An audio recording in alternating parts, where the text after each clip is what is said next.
Mesdames et messieurs, bonjour et bienvenue dans ce journal. Au sommaire, reprise aujourd'hui des cours dans les écoles après environ 2 semaines de repos. Un redémarrage qui consacre le début du deuxième trimestre dans cette édition des conseils pratiques pour un bon rendement des élèves. À suivre également dans cette édition les clarifications du porte-parole du gouvernement sur la situation de la revalorisation salariale des travailleurs du secteur privé. Et puis en République démocratique du Congo, la MONUSCO lance l'opération militaire Lindanjia, une initiative qui a pour but d'améliorer la sécurité et la liberté des mouvements des populations et des forces de sécurité.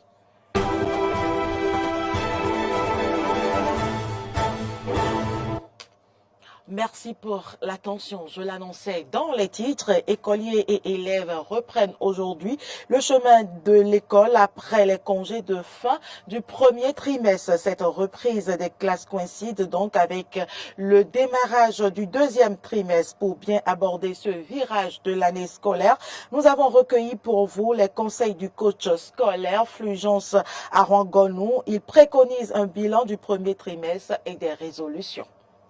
Je dis, ce n'est pas en mai qu'on commence par faire les révisions. Ça, c'est un faux problème. Quand l'enfant finit chaque trimestre, il fait le point des connaissances. C'est d'abord le bilan des notes. Et le bulletin de notes renseigne, c'est le premier élément qui donne la carte des performances et des contre-performances de nos enfants.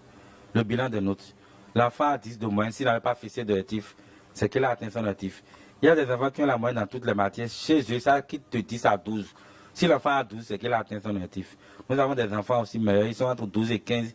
C'est quand tu as 15 de moyenne dans une matière que tu as atteint ton objectif. Donc, c'est en tenant compte des performances scolaires de l'enfant qu'on identifie et on fait le bilan des notes.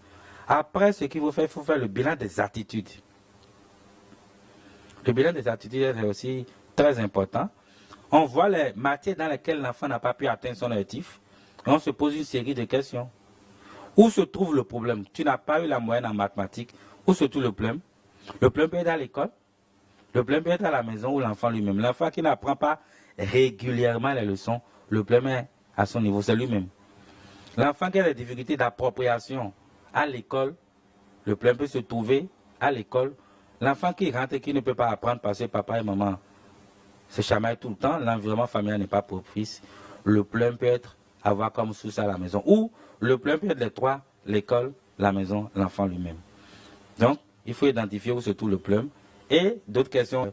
De qui ai-je besoin dans cette matière pour travailler?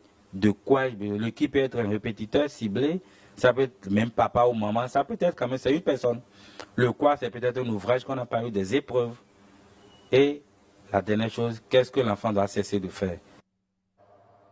Reçu sur l'émission Questions d'actualité, le porte-parole du gouvernement a apporté des clarifications sur la revalorisation, j'y arrive, salariale pour les travailleurs du secteur privé. À la question de savoir si le gouvernement de la rupture va interpeller le patronat béninois sur la question, Wilfried Léandre Rumbedji répond en ces termes. Suivez.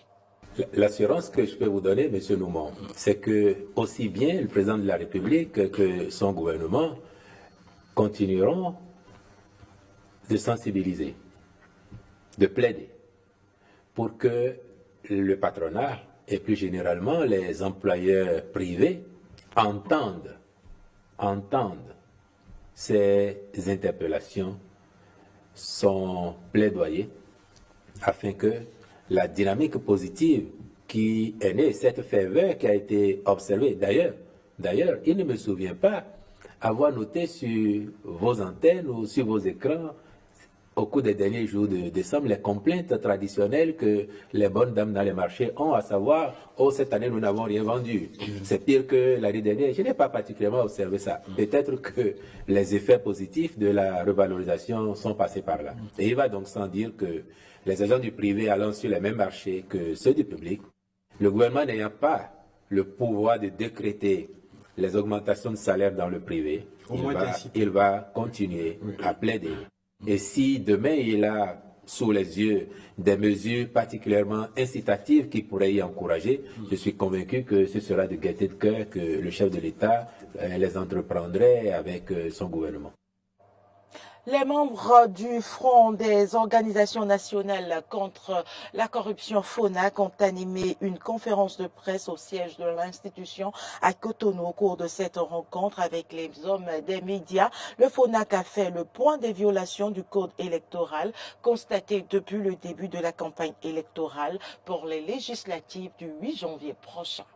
Contribution du FONAC à préserver la paix pendant les législatives de janvier 2023, c'est sur ce sujet que Jean-Baptiste Elias, président du Front des organisations nationales contre la corruption FONAC et ses collègues ont entretenu les journalistes. Pour le FONAC, la préservation de la paix en cette période passe par le respect des règles établies dans le code électoral. Voilà pourquoi l'institution dénonce après plus d'une semaine de campagne la violation des lois électorales. Comme nous, que dans certaines localités, les responsables politiques ont dit « Vous ne devez pas voter pour tel parti. Si jamais je trouve un bulletin de tel parti dans l'urne, je vais essayer d'identifier celui ou celle qui a fait ça et la personne aura de mes nouvelles. » Dans d'autres localités, nous avons entendu « Mesdames et messieurs, vous n'avez pas le droit de voter pour tel autre parti. Si vous votez pour tel autre parti, vous n'aurez rien au cours de l'année. Vous devez voter pour tel autre parti parce qu'en votant à ce parti-là, vous aurez ceci, vous aurez cela, vous aurez ceci, vous aurez cela. » L'article 50 du Code électoral interdit de faire comme ça. Nous avons des informations provenant des communes où des tonnes de riz, de maïs, de vivres en général, sont en train d'être préparés pour distribuer aux gens dès le 3 janvier 2023 jusqu'au 7 janvier 2023, veille des élections.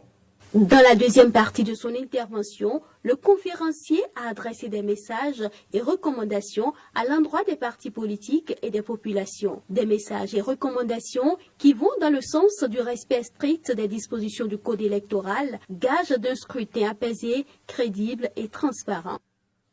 Nous recommandons de bien comprendre qu'il est interdit d'offrir des cadeaux et autres présents pouvant influencer le vote 12 mois à l'avance, qu'il ne faut pas distribuer les bulletins et autres documents de propagande des partis politiques le 8 janvier 2023. Qu'il faut que tous, autant que nous sommes, nous puissions dire non à la corruption en période électorale. Qu'il faut dire non à l'achat de conscience, que nous disons tous non au vote des mineurs. Nous recommandons à ce que nous disons non au vote des étrangers, qu'il faudrait éviter les provocations, éviter la violence. Nous devons tous œuvrer pour la paix dans le pays. Aux institutions en charge de l'organisation des élections et de la proclamation des résultats définitifs, Jean-Baptiste Elias propose de proclamer les résultats du scrutin du 8 janvier prochain, poste de vote par poste de vote. Précisons que la CEDEAO a également fait cette recommandation il y a quelques semaines lors d'une rencontre tenue à Grand-Bassam en Côte d'Ivoire.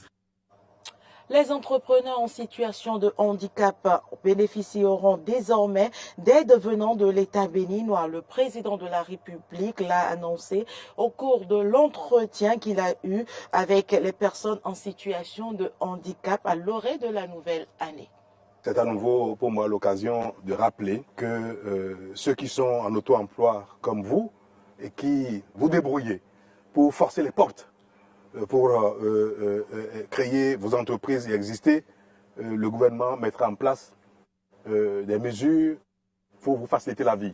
Par exemple, nous mettrons en place un fonds d'appui à l'auto-emploi des personnes en situation de handicap. Un peu plus que ce qui est prévu pour les PME, il y aura un guichet spécifique pour les entrepreneurs en situation de handicap, pour bonifier les taux de crédit et pour vous apporter des formations complémentaires nécessaires à votre épanouissement.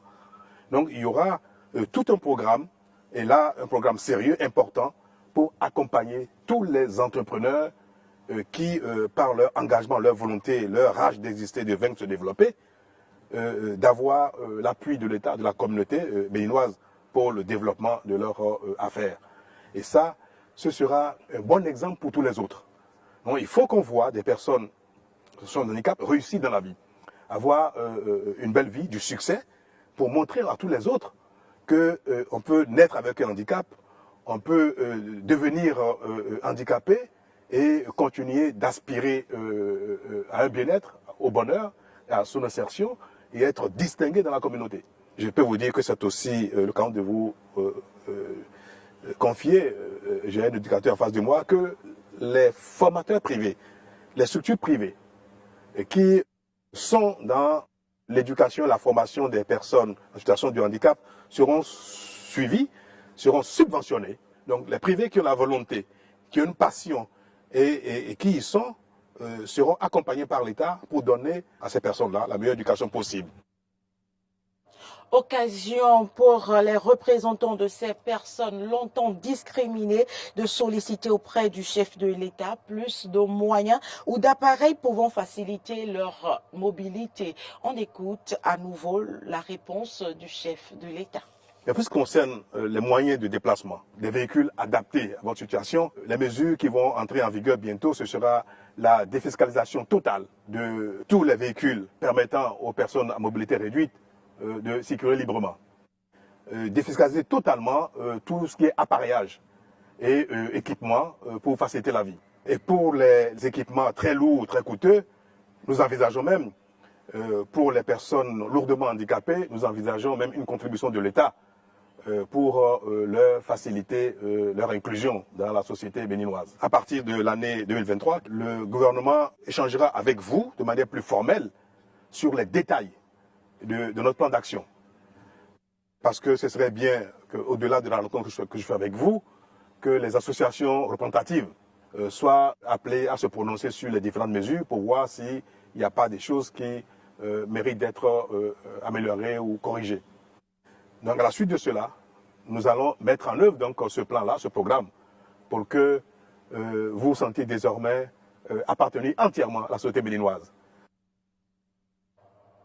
Actualité en dehors du Bénin, baptisé Lindan Ndiaye protège ta route. L'opération de la MONUSCO en République démocratique du Congo se déroulera dans le territoire